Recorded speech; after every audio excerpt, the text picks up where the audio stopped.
Welcome back to the video lecture series for Introduction to the Art of Programming Using Scala. We close out Chapter 6 in our first look at recursion, basic recursion, by looking at another construct in Scala called trycatch.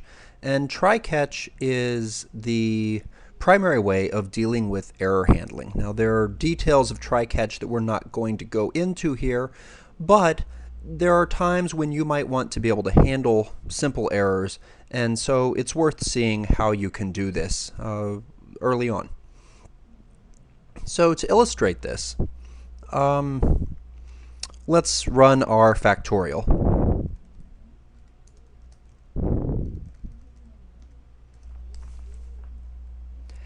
And it says enter a number. Well, what happens if I mess up? What happens if I enter something that is not a number? And in this case, by a number, it also meant an integer. If I had said 3.5, we would have also potentially had a problem. What is this going to do? Well, we've seen what this does before. It prints out a whole bunch of stuff. Okay, now, the thing is, there is a lot of meaning in this stuff, and it's worth learning how to read it. And in particular, we're going to look at the first line that it prints out. It says that there is a number format exception, and it was for the input string ABC. This thing, number format exception, exceptions are what happens when errors occur. And in this case, the type of exception is the number format type, which makes sense. ABC is not an int, and so when it tried to convert ABC to an int, it had a problem with it. Now what's below here is what's called a stack trace, and it tells us things about where this was running in the code.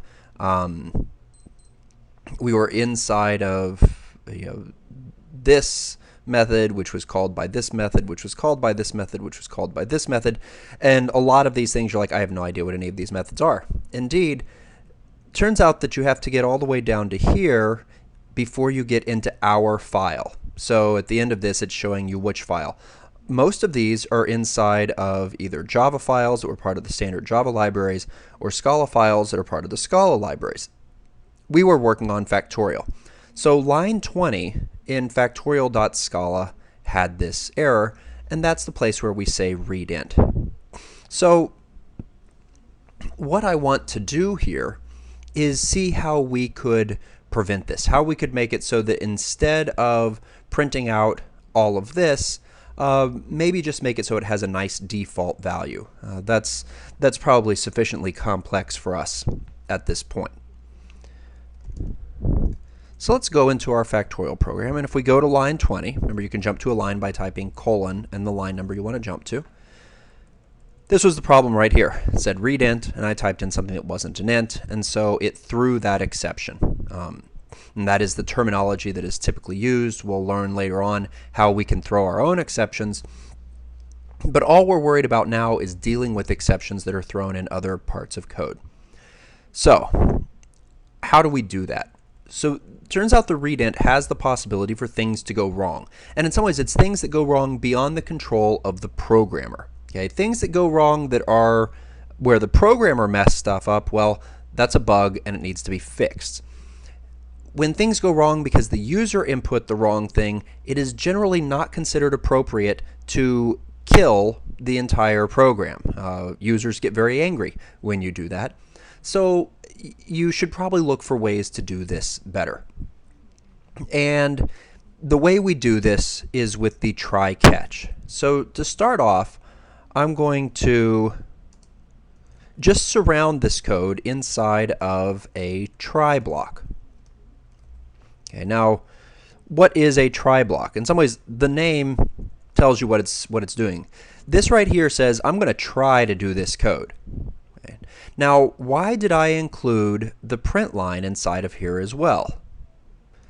Well, if I didn't, remember when you declare a variable, it only lives until the end of its current block, which would mean that this in would cease to exist right here, and when we try to use it down here, we'd have a problem with that.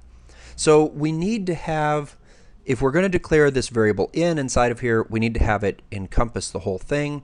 I will rewrite this probably 3 different times to make it do slightly different things. But here, now so this says I'm going to try to run this code, and if something goes wrong, if it throws an exception, well, if someone throws something at you, you might duck. Hopefully you try to catch it. And that's what, if we have the ability to handle this, we're going to put in a catch. And so the catch block actually is full of cases. So just like the cases that we saw in the last video for our match and the patterns, I want to do the exact same thing here. I'm going to make a variable name called EX, short for exception, and I only care if it's a number format exception. Other things might possibly go wrong too. They could be big things or whatnot. I don't want to handle those in the same way. I only want to handle number format exceptions in this way.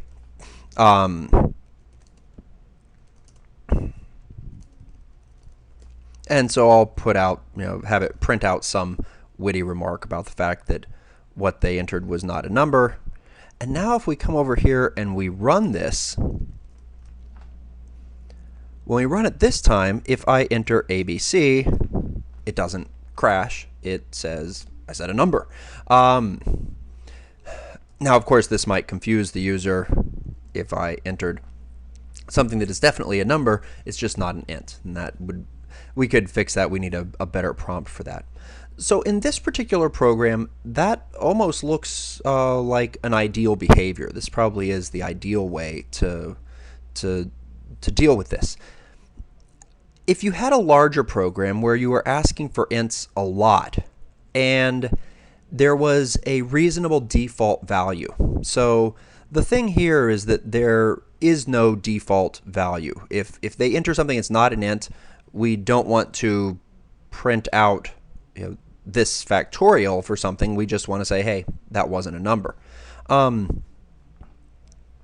What we could do is to change this up. Actually, an interesting thing to note is that our factorial is really, the way we've written it, is not well defined for negative values. Maybe we want to have it so that this, let's enter a non-negative integer as opposed to number. So now this is more specific, and that really is what they should be entering for this to work. In that case, non-negative integer, in that case, this should happen either, possibly they enter a double, or if they entered negative 99. Okay, because we didn't set up our factorial, and in this case our factorial, well, this factorial is actually going to crash if they do that, because this factorial does not handle it. If I use the regular factorial instead of factorial m, it would handle it. But in this case, actually, that's worth looking at. What happens if we run this and I type in minus 99? I don't give it the non-negative integer. Ooh, boy, that was fun. The lots of printouts, the error again, and it's, in this case, it is a very long set of printouts. Let's see if I can grab hold of this. I can scroll all the way up and you don't even notice anything different. It's because line 16, which is this line, is calling this function, which goes to line 16, which calls this function, which goes to line 16, boom, boom, boom, boom.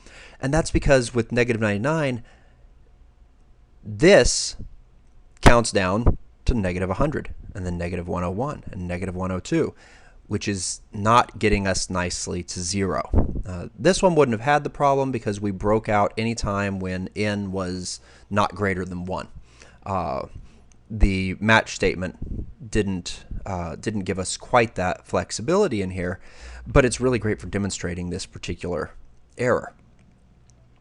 So what I could do is I could have a function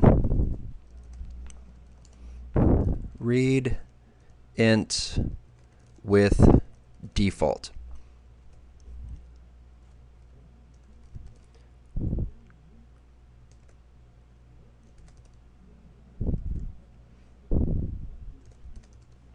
Now, the idea here is this function is supposed to call readInt and it's supposed to give you back the int. But if they type in something that is not a valid int, instead of crashing the program, it is supposed to return some default value. And so the way we can do this here, and in fact I will, instead of putting in these curly braces, I'm actually going to make the whole thing a try and a catch, because it turns out that try-catch, just like almost everything in Scala, is not only usable as a statement, like I did down here, it's also usable as an expression. Try-catch gives you back a value. So if I put a try there and a catch down here, the entire return value of this function comes from those. And so one branch is just read int. Okay? We're going to try to do a read int. If it works, we give back that int. What do we give back if it doesn't work? Well, in the case of our number format exception, I want to give back default. I have to admit, as I'm typing this, I have a slight worry that default is a reserved word in Scala. We'll find out when I try to compile this. Now, if I was going to utilize that down here,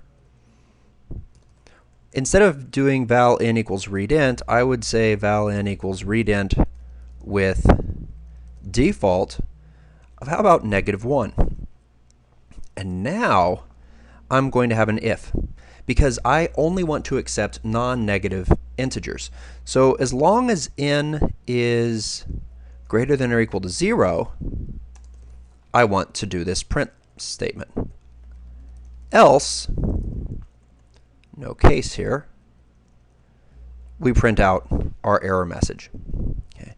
The advantage of having this as a function here is that this one function now has the try and the catch in it, and as long as we're reading ints and we want to have some default, we could use this function multiple times, and I wouldn't have to keep writing try and catch all over the place. Let's see if we did that nicely. Okay, so now if I type in -99, we get an error message. If I type in ABC, we get an error message. If I type in 4.7, we get an error message, but a good one. And if I type in 5, I get 120. Okay, so, or if I type in 5,000, I get a really big number. Okay, so this shows you how we can use try-catch. We used it both as a statement to do things and do something different when there is an error, and also how it can be used as an expression so that it gives us back a value. As with what we saw last video, because there are two possibilities here, things can go weird if you don't give back the same type. So if this gave back an int and this gave back a string, this would wind up not matching our thing that says that it's an int. In fact, that's here just to quickly show you the error, because this is something that students run into occasionally. If I had made this a string through whatever way, not necessarily toString, we get an error, and the error here is because it, as it says, error type mismatch, found string required int. And you might wonder, well, why did it require int? It required int because we told it to do an int. This also is a good example of why it is good to put in the return types. What if we didn't have that there? What happens?